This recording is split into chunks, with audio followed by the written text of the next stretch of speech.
নমস্কাৰ সকলো অসমবাসীলৈ ভোগালী বিহুৰ উলক আৰু শুভেচ্ছা জ্ঞাপন কৰিছোঁ।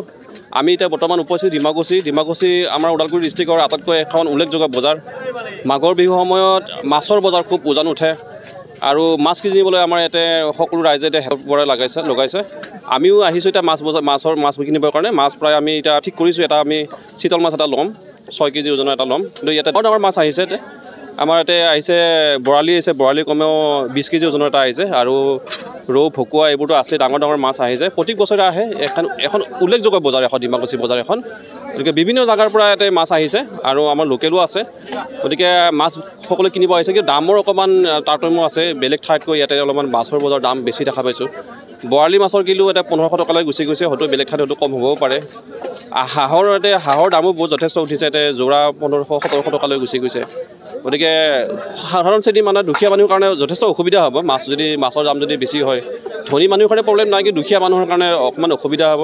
তথাপি এতিয়া আমি দেখা পাইছোঁ যে মাছ এতিয়া কমেও 20 কেজি ওজনৰ এটা বিকেট এটা আহিছে আৰু কমেও 30,000 মান টকাৰ দামৰ হ'ব সেই মাছটো। গতিকে তথাপি আমি লগে ভাগে খাব লাগিব, ভেলাঘৰত আজি ভোজ খাব লাগিব। তাৰ কাৰণে আমি মাছ মাংস এইবোৰ সম্পূৰ্ণ ৰেডি কৰিছোঁ, দৈ চিৰা এইবোৰ আমি যোগাৰ কৰিছোঁ। সকলো অসমবাসীয়ে ৰাইজে যাতে ধুনীয়াকৈ সুন্দৰকৈ বিহুটো উদযাপন কৰে, মাঘৰ বিহুটো উদযাপন কৰে, তাৰ কাৰণে আমি সকলোকে আমি ধন্যবাদ জ্ঞাপন কৰিছোঁ। আৰু সুখে সন্তোষে থাকক অসমবাসী ৰাইজে, যাতে আজি বিহু উপভোগ কৰক ভালদৰে।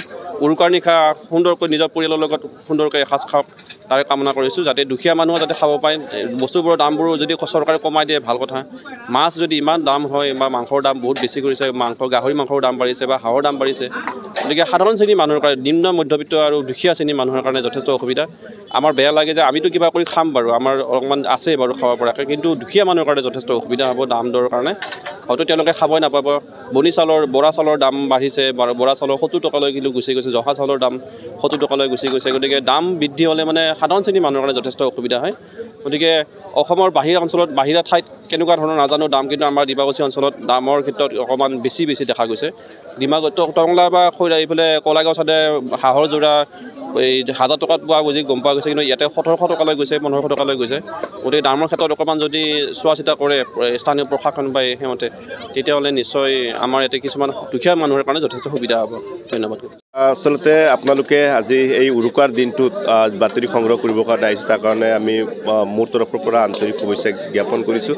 আৰু আজি ভোগালী বিহুৰ উৰুকাৰ দিনটোত মই মাছ কিনিবলৈ আহিছিলোঁ আৰু দেখিছোঁ বহুত ডাঙৰ মাছ উঠিছে ইয়াৰ বজাৰখনত।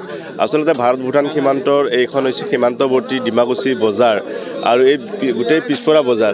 ইয়াতে চিতল মাছ আহিছে, ভকুৱা আহিছে, ৰৌ আহিছে, চিতল মাছ আহিছে আৰু বিকেট আহিছে ডাঙৰ। ইতিমধ্যে বিকেট প্ৰায় 20 কেজিৰ বিকেট 9000 টকা আমি গম পাইছোঁ। আৰু চিতল দেখিছোঁ, বৰালি দেখিছোঁ, এইবিলাক মাছ। আচলতে আজি ইতিমধ্যে মই 10 কিলো মাছ এটা আমি 3জন মিলি কেনে লৈছোঁ। আৰু ভোগালী বিহুত যিহেতুকে মেজি ঘৰত আবেলি আমি সন্ধিয়া পৰিয়ালৰ লগত একেলগে এসাঁজ খাম। আৰু আপোনালোককো আজিৰ দিনটোতে ভোগালী বিহুৰ উলক যাচিছোঁ আৰু আন্তৰিকভাৱে আপোনালোকক শুভেচ্ছা জ্ঞাপন কৰিছোঁ। ভগৱানে কুশলে মংগলে ৰাখক, তাৰে কামনা কৰিছোঁ। আৰু যাতে সকলোৱে অসমবাসী বা সকলো অসমীয়াই যাতে ওলাই আহক, মেজি ঘৰত এসাঁজ খোৱাৰ যি তৃপ্তি বা যি আনন্দ পৰিয়ালৰ লগত সকলোৱে খাওক, তাৰে কামনা কৰিছোঁ।